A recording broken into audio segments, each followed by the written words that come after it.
우리. 네, 여러분 안녕하십니까? 사과 표현 교육과정의 박선옥입니다. 반갑습니다. 우리 2학기 사과 표현 2 과목도 플립 러닝으로 진행을 하고 있지 않습니까? 그래서 여러분들이 먼저 프레젠테이션과 관계되어 있는 프레젠테이션이란 무엇인가 하는 것을 첫 번째 주차에 학습을 하셨고요. 그리고 지난주에는 정보 전달형 발표와 그리고 설득형 발표의 유형에 대해서 조금 더 세밀하게 학습을 진행하셨을 겁니다. 자, 이번 시간에는 프레젠테이션을 하는 데 있어서 굉장히 중요한 요소 중에 하나인 비언어적인 전략과 언어적인 전략이라는 부분에 대해서 말씀을 드리도록 하겠습니다. 자, 일단 먼저 여러분들에게 한번 여쭤보고 싶은데요. 프레젠테이션이란 뭐라고 생각하십니까, 여러분? 예. 우리 학생들의 이야기를 들어보니까 뭐 발표하기예요 이렇게 말을 하는 학생도 있고, 또 어떤 학생은 원맨쇼예요 이렇게 말을 하기도 합니다. 예. 또 어떤 학생들은 두려움이에요 이렇게 이야기하기도 하는데요. 그렇죠. 프레젠테이션은 여러분이 느끼는 그 모든 것들이 될 수도 있는데요. 제가 여러분들에게 말씀드리고 싶은 것은 프레젠테이션은 커뮤니케이션이다 라는 부분입니다. 제가 1학기 때 사과 표현 1에서는 우리 학생들에게 이런 이야기를 합니다. 사과 표현 1은 글쓰기 강좌인데요. 글쓰기란 무엇이냐라는 이야기를 좀 하는데 또 여러 가지 대답들이 물론 나옵니다. 거기에서도 어려워요, 어려운 거예요, 뭐 이런 이야기를 하기도 합니다만 제가 약간 비유적인 표현을 들어서 글쓰기란 스포츠다라고 또 말씀을 드리기도 합니다. 무슨 뜻이냐면 한번 처음 할 때 어렵잖아요. 우리가 이제 자전거를 타는 걸 한번 생각을 해보자는 거죠. 그랬을 때 처음에 중심도 못 잡고 앞으로 나아가지도 못하고 누군가 뒤에서 잡아주어도 잘 못하던 게 2번 타고 10번 타고 또 100번 타면 혼자서도 먼 거리까지 쌩쌩 잘 달려갈 수 있잖아요. 100만 번 하고 또 1000만 번 하게 되면은 선수가 될 수도 있는 거 아니겠습니까? 글쓰기는 자기의 과정 안에서 많은 연습을 하게 되면 더 잘 증가할 때 이런 것에 이제 포커스를 맞춰서 말씀을 드린 부분이었고요. 우리 2학기 강좌 프레젠테이션에 대한 것을 할 때는 여러분들에게 프레젠테이션은 커뮤니케이션이다 라고 말씀을 드립니다. 이거는 물론 프레젠테이션도 한 번 하느냐 10번 하느냐에 따라서 달라집니다. 모든 것들이 경험치라는 게 쌓이게 되면 달라지게 마련이죠. 그런데 프레젠테이션을 커뮤니케이션이라고 말씀드리는 근본적인 이유는 뭐냐면요. 아까 뭐라고 생각하느냐라고 학생들에게 물었을 때 발표하기예요 또는 원맨쇼예요 라고 얘기하는 것에서는 말하는 사람, 화자 또는 프레젠터 중심적인 사고에 의해서 프레젠테이션을 바라보고 있다는 이야기인 거죠.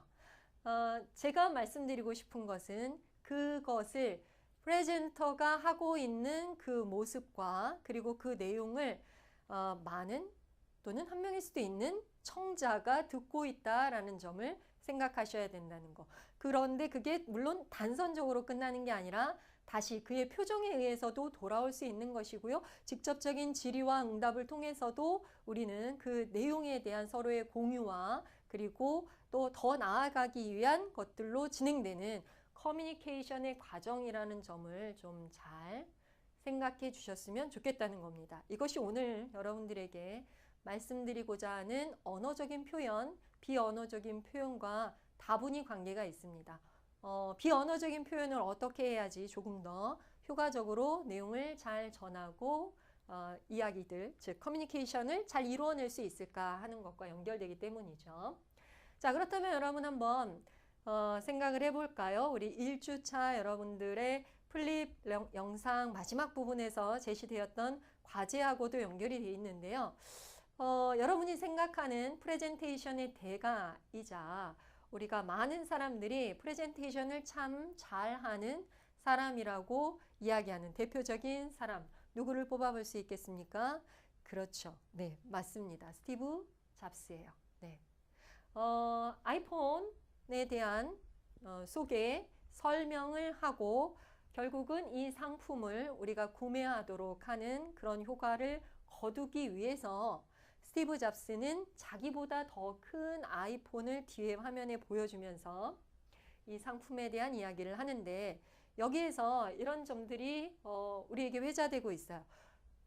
스티브 잡스가 프레젠테이션을 잘 할 수 있었던 것은 그는 이 발표를 하기 위해서 꽤 오랜 시간 동안 팀을 구성을 해서 프레젠테이션 팀을 구성을 해서 자, 어디에서 얼만큼의 발걸음을 어떤 속도로 움직이며 시선은 어디를 향하고 그리고 이때 손 동작은 어떻게 할 것이며 하는 것들을 다 계획을 하고 이야기를 한다는 거죠. 그러니까 말을 하는 내용적인 측면과 그 사람의 표정 또는 자세 이런 것들을 다 접목을 해서 가장 전달의 효과가 높은 설득력이 높은 그런 프레젠테이션을 한다는 것이 이 사람의 스티브 잡스가 프레젠테이션의 대가로 우리에게 꼽히는 이유 중에 하나라는 거죠.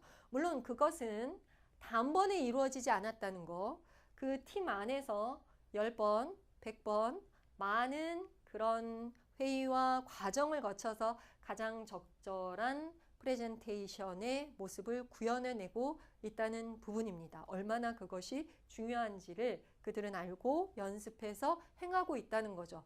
우리도 마찬가지입니다. 그와 같은 프레젠테이션을 즉 잘하기 위해서는 단순히 내용을 잘 구성하는 것에서 넘어서서 다른 것들을 많이 생각을 하고 연습을 해야 되는데요. 그러기 위해서 우리는 프레젠테이션에서 이 중요하다고 하는 세 가지를 다시 한번 생각을 해보아야 될 필요가 있을 것 같습니다. 세 가지의 P라는 이니셜을 갖고 있는 단어 한번 생각해 보실까요? 그 세 가지는 각각 무엇일까요? 네, 이미 아마 여러분들은 학습을 하셨기 때문에 저 3P, 3P라고 얘기하는 이니셜 P를 가진 단어들을 알고 계실 겁니다. 맞습니다. 목적, purpose, 그리고 청중, people이고요. 장소, place입니다.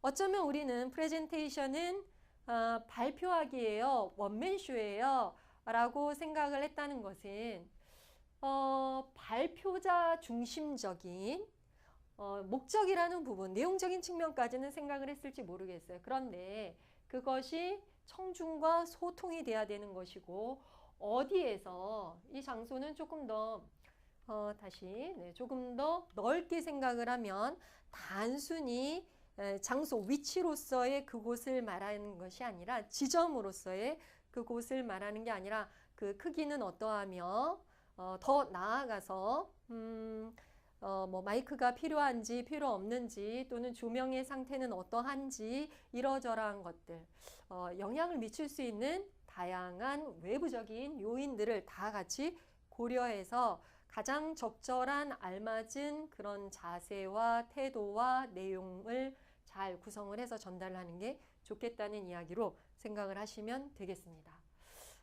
이 메러비안 법칙이라고 하는 것이 있는데요. 이 아주 중요한 이야기를, 중요한 메시지를 우리에게 던져주고 있습니다. 네, 1971년 커뮤니케이션 이론을 이렇게 잘 정리하고 세웠던 UCLA의 알버트 메러비안 교수가 있는데요. 이분이 조사한 결과에 따르면은 의사 전달을 구성하는 요소는 우리는 내용이 가장 중요할 것이다 라고 생각을 했는데요. 그것이 아니라 말의 내용은 7% 정도의 중요도를 차지하고 있는 반면에 표정 그리고 태도 두 가지를 다 더해보면 55%에 가깝습니다. 절반 이상의 수치를 보이고 있는 것이에요. 즉 얼굴 표정이나 태도는 우리의 몸짓 언어에 해당하는 거죠. 즉 비언어적인 전략의 요소에 포함되는 거라는 이야기예요. 그것이 말의 내용보다도 훨씬 더 중요한 요소가 된다는 거. 나아가서 목소리입니다. 목소리.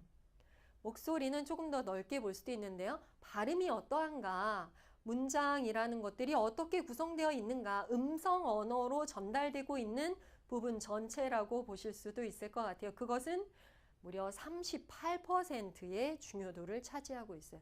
영향을 미치는 요소로 보건대 우리가 쉽게 생각을 했었던 내용의 어떤 중요도, 적합도라는 것보다는 말을 전하는 전달자의 자세, 태도, 뭐 진실성, 열정과 같은 것들이 그리고 언어적인 표현법과 함께 어우러져서 훨씬 더 중요한 부분을 차지하고 있다는 점입니다.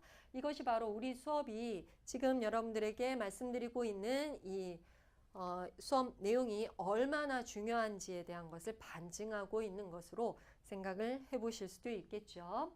자, 그러면 하나씩 조금 더 자세하게 살펴보도록 하겠습니다. 첫 번째는 비언어적인 전략에 해당하는 것인데요. 비언어적인 것은 우리의 이 음성, 언어가 아닌 다른 요소들을 말하는 것입니다. 그래서요. 네, 다시 앞으로 가보겠습니다. 비언어적인 전략에 속하는 것은 표정, 시선, 제스처, 기타 여러 가지 몸의 자세들과 같은 것입니다. 이걸 잘 사용하게 되면 메시지, 내용의 어떤 중요한 부분들을 더 잘 전달할 수 있게 되고요. 그리고 감정들도 잘 표현을 하게 될 수 있게 되는 것이고요. 해서 밋밋한 발표가 아니라 조금 이러한 것들이 잘 가미된 발표를 하면 훨씬 더 좋은 효과를 낼 수 있다는 것을 일단 말씀을 드립니다. 하나씩 조금 더 자세히 보겠습니다. 첫 번째는 표정입니다. 표정. 예. 표정은 우리 이렇게 우울하게 있고 뭐 또 인상을 쓰고 있고 이런 것보다는 모두에게 환영받을 수 있는 표정은 당연히 밝은 표정입니다. 밝은 표정. 그런데 이런 게 있습니다. 여러분 태풍이 몰아쳤습니다. 예, 그래서요 사상자가 무려 몇십 명이 이르렀고요. 여러분 어떻게 생각을 하십니까? 내용을 고려하셔야 됩니다. 그래서 내용에 알맞게 웃음을 짓거나 또는 밝은 표정을 해야 되는 것이지 처음부터 끝까지 내용과 상관없이 계속 밝은 표정을 지어라 그런 거는 아니에요. 그렇다 하더라도 그러니까 아나운서들 표정도 여러분 자세히 보시면은 제가 조금 전에 예를 들었던 어떤 재난 상황의 결과에 대한 이야기를 할 때는 조금 더 어둡고 슬픈 표정을 짓습니다. 하지만 뭐 10월을 맞이하여 전국에 다양한 다채로운 축제가 펼쳐지고 있습니다. 라는 그런 뉴스를 전할 때는 훨씬 더 밝은 표정으로 하고 있다는 거죠. 어쨌거나 우리는 처음에 들어서는 상황에서부터 이미 프레젠테이션은 시작됐다라고 생각을 하시고 밝은 표정으로 우리 청중들을 향해서 먼저 인사를 하면서 진행하는 것 그리고 마지막 부분까지 밝게 미소를 띠면서 진행해 보도록 하는 것이 필요하다라는 이야기를 말씀을 드리고요. 다음 두 번째는 시선입니다. 시선. 네, 시선 굉장히 중요하죠. 우리 학생들 발표하게 되면은 두렵습니다. 저라고 처음부터 이렇게 많은 사람들 앞에 서서 이야기하는 것이 아무렇지도 않았겠습니까? 두려움이란 누구에게나 있어요. 그 두려움은 앞서서도 말씀드렸듯이 한 번, 10번, 100번 많은 연습을 통해서 극복해 갈 수 있고 또 해결해 갈 수 있는 부분이 있기는 합니다만 이 시선을 오히려 청중들에게 피하지 않고 청중들에게 시선을 보내서 그 두려움을 해결할 수도 있어요. 무슨 말씀이냐면 내가 보지 않고 계속해서 청중의 시선을 피하고 또는 발표할 자료만 보면서 하게 되면 청중들이 어떤 생각을 하지 어떻게 지금 반응을 하고 있지를 모르기 때문에 제가 조금 전에 했던 이런 자세에서 모르기 때문에 더 두려움은 커지게 돼요. 그런데 밝은 미소로 청중을 향해서 바라보게 되면 일단 청중도 사실은 앞에 나와 있는 누군가가 무슨 이야기를 한다는 것에 대해서 약간의 긴장감은 가지고 앉아있는 상태이거든요. 예. 그럴 때 그 청중의 긴장감도 해소해줘야 되는 것은 사실 발표자, 프레젠터의 역할이기도 합니다. 그럴 때 청중을 향해서 미소를 띠고 바라보게 되면은요, 청중들도 마음이 누그러집니다. 긴장감이 보이지 않는 유리벽과 같은 것들이 사르르 녹아내리면서 청중도 부드러워지게 되고요. 나도 부드러워지게 됩니다. 그러면 긴장감은 오히려 해소가 돼요. 예. 청중이 많다.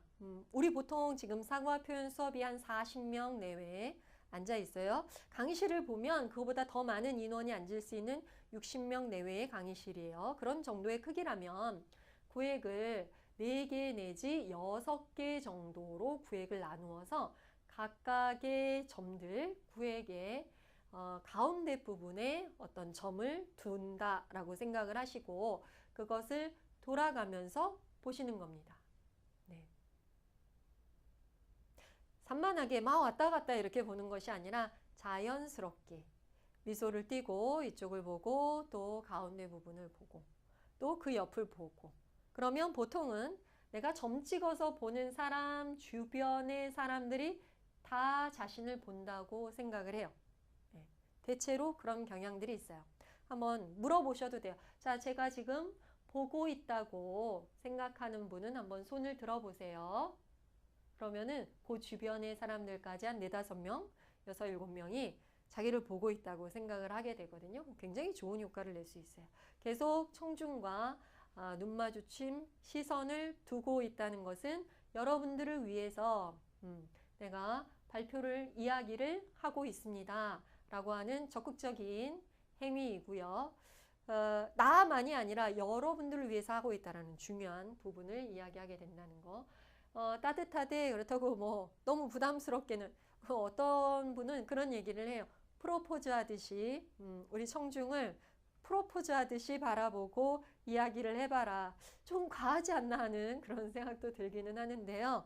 예, 과하게 표현했습니다만 밝은 표정으로 미소를 띠고 바라보게 된다면 역시 청중도 긴장감을 해소하고 또 호의적인 청중으로 돌아설 수 있습니다.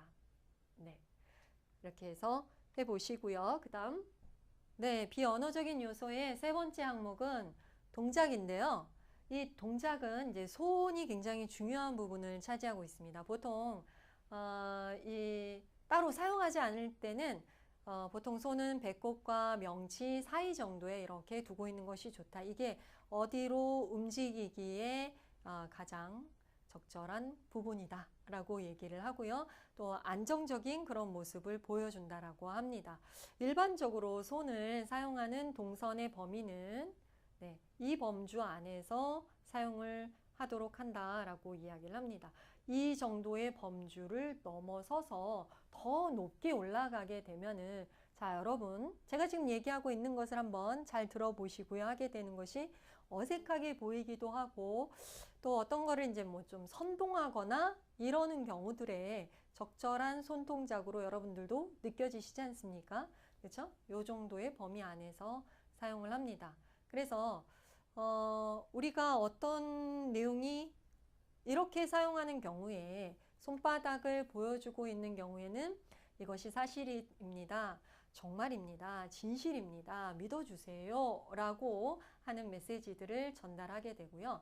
여기에 지금 보시는 것처럼 이라고 할 때 전체를 움직여서 이렇게 사용할 때도 이 범위가 더 높아지거나 여러분이 보시는 것처럼 이렇게 했을 때 굉장히 어색한 이 정도의 범위 안에서 손동작들을 사용해 주시면 좋을 것 같아요. 또한 이 손바닥만 움직이지 않는다라고 얘기하는데, 그러니까 손만 움직이지 않는다라고 하는 뜻은 뭐냐면 지금 여러분이 보고 계시는 이것은요, 어색하죠? 이상하죠? 그렇죠? 이렇게 손만 움직이는 게 아니라 전체, 분명하게, 절도 있게, 너무 끊어지지 않고 자연스럽게 막 이렇게 얘기해서 산만하게 하는 것이 아닌 뭔가가 계속해서 증가하고 있습니다 라고 해서 손 동작이 그 내용을 보강하는 효과들을 이루어낼 수 있죠. 근데 이걸 말할 때 뭔가 계속해서 증가하고 있습니다. 산만하죠. 그렇죠? 또한 이제 오바마가 자주 사용하는 그런 손 동작이기도 한데 검지를 가지고 짚어서 이야기하듯 하는 자세는 강조하거나 리더십을 표현하거나 할 때 사용됩니다. 다음은 자세입니다. 그래서 프레젠테이션의 시작은 여러분이 이곳에 무대 앞으로 말하고자 하는 곳으로 나오는 순간부터 시작됐다라고 생각을 하시면 되겠는데요. 그때 일단 밝은 표정으로 바르게 서서 인사부터 하게 됩니다. 바르게 서는 자세는 이제 잘 펴고, 그런데 너무 이렇게 꼿꼿하게 부자연스럽게가 아니라 자연스럽게 우리 청중을 향해서 있는 것이고요. 발은 이렇게 너무 어깨 저보다도 더 넓게 벌리면 좀 그렇고, 어깨나 골반 정도 사이즈 정도 안정감 있게, 그런데 또 이렇게 한쪽에만 무게중심을 두고 있다던가, 아니면 주머니에 손을 꽂고 있다던가, 한쪽 다리를 움직이고 있다던가, 지금은 저의 자세들이 다 어색하고 뭔가 우리에 대한 예의를 갖추지 않는 것 같아 라는 그런 느낌들이 들지 않습니까? 이런 것들은 좋지 않습니다. 그리고 자세를 바꿀 때도 제가 조금 전에도 여러분들을 보고 이렇게 말씀을 드리다가, 자세를 바꿀 때 그냥 휙 이렇게 바꾸지 않죠. 그렇죠? 천천히 그리고 자연스럽게 청중은 이 각도 안에서 다 들어올 수 있도록 두고, 이쪽과 저쪽 한 곳에 치우치지 않는 상황에서 자연스럽게 바꾸도록 합니다. 그리고 이동할 것은 이것도 미리 뭔가 강조하고 싶을 때 청중 앞으로 더 다가가시고요. 돌아오실 때 청중에게 뒷모습을 보이면서 이런 식으로 오는 것보다는 응시하면서 다시 제자리로 돌아와 주시는 게 청중을 위한, 앞서 말씀드렸던 세 가지 삼피요소의 청중이라는 요소, 우리는 나를 위한 발표가 아니라 우리를 위한 프레젠테이션을 하고 있다는 점을 생각해 주셔야 된다는 점. 다음 5번째는 복장입니다. 복장. 제가 모자를 쓰고, 야구 모자를 쓰고 눈을 가리고 마스크를 끼고 찢어진 청바지에 이렇게 여러분들에게 강의를 하는 것은 적절하지 않다고 생각하지 않습니까? 우리 사과 표현 수업에 어떤 경우는 그쪽 분야의 경우에는 적절할 수도 있겠지만, 그쵸, 일반적 강의 상황으로 봤을 때는 좀 단정하게 예의를 갖추고 있다, 청중을 존중하고 있다라는 인상이 들 수 있게, 그렇다고 너무 딱딱하지 않게 해서, 또는 시선에 너무 부담을 주거나 노출이 심하거나 겨울에 아주 두꺼운 패딩을 겹겹이 이렇게 껴입은 그런 둔한 모습의 자세로 이렇게 발표를 하거나 하는 것은 청중이 부담스러워하고 발표에 매몰되어 가지 못하게 하는 방해 요소가 될 수 있으니까요. 고려하셔서 적절한 복장도 갖추어 주시는 게 좋겠습니다. 요약하자면 제스처는 적절하게 하는데 분명하게, 절도 있게, 효과적으로, 크고 확실하게, 쬐끄맣게 여기를 보시면 이런 게 아니라는 것, 또 산만하게 하는 것이 아니라는 것, 그리고 이동하면서 적절하게 역동적으로 해주시고 열정적으로 발표하고 있음이 잘 드러날 수 있는 자세로 해주시면 좋겠습니다. 이것은 지루하지 않은 프레젠테이션, 또 높은 내용의 전달력, 청중의 집중 유도라는 좋은 효과를 낼 수 있습니다. 다음은 언어적인 요소와 관계돼서 잘 사용하게 되면 전달력과 또는 이런 우리 프레젠테이션에 대한 호감도 등을 높일 수 있는 언어적 전략을 말씀드리도록 하겠습니다. 다시 한번 메러비언의 법칙이라고 하는 걸 보겠습니다. 말보다는 비언어적인 것과 언어적인 것이 훨씬 더 중요한 요소를 차지하고 있다는 부분인데요. 첫 번째는 공식적인 표현을 사용해 주세요 라고 하는 것입니다. 아무리 친한 친분관계가 있는 사람들이 앉아있는 그런 프레젠테이션 상황이다 하더라도 이것은 공적인 상황으로 만들어지게 됐으면 공식적인 언어 표현들로 진행을 해 주셔야 적절하겠죠. 다음 두 번째는 어휘와 문장입니다. 정확하고 또 상황에 알맞은 적확한 어휘들을 사용하시고, 문장을 너무 길게 끊지 않고 가는 것은 나중에 결국 주어와 서술어의 호응들이 잘 안 돼서 이 말의 분명한 뜻이 무엇인지가 헷갈릴 수도 있으니까 알맞게 구성하면서 이야기하시면 좋겠다는 부분입니다. 세 번째는 말의 속도하고 관계가 있습니다. 청중에 따라서는 이게 말의 속도를 다르게 할 수 있어요. 어르신들, 70대, 80대 분들이 많이 앉아 계신 곳에서 이야기할 때 나의 말의 속도는 조금 더 느려질 수도 있을 것 같습니다. 또는 아주 젊은 20대 학생들만 있는 상황이라면 어쩌면 이거보다 조금 더 빠르게 진행을 해도 괜찮을 수도 있어요. 그래서 청중에 따라 속도를 조절하고 메시지에 따라 또 속도를 조절해 보시면 좋습니다. 쭉 빠르게 이야기하면서 중요한 이야기가 나올 때 잠깐 멈췄다가 이야기를 해주시게 되면 포인트가 무엇인지 집중을 할 수 있게 된다는 점, 제가 조금 전에 잠깐 예를 보여드렸죠. 다음은 성량입니다. 성량. 예. 마이크를 사용해서 할 수도 있고요. 예. 그렇지만 어쨌거나 우리는 좋은 발성이 될 수 있도록 해야 돼요. 그래서 평소에 아랫배에 힘을 주고 호흡을 하는 복식 호흡을 잘 해두시면 좋다라고 하는데, 성량을 높일 수 있는 방법 중에 하나라고 합니다.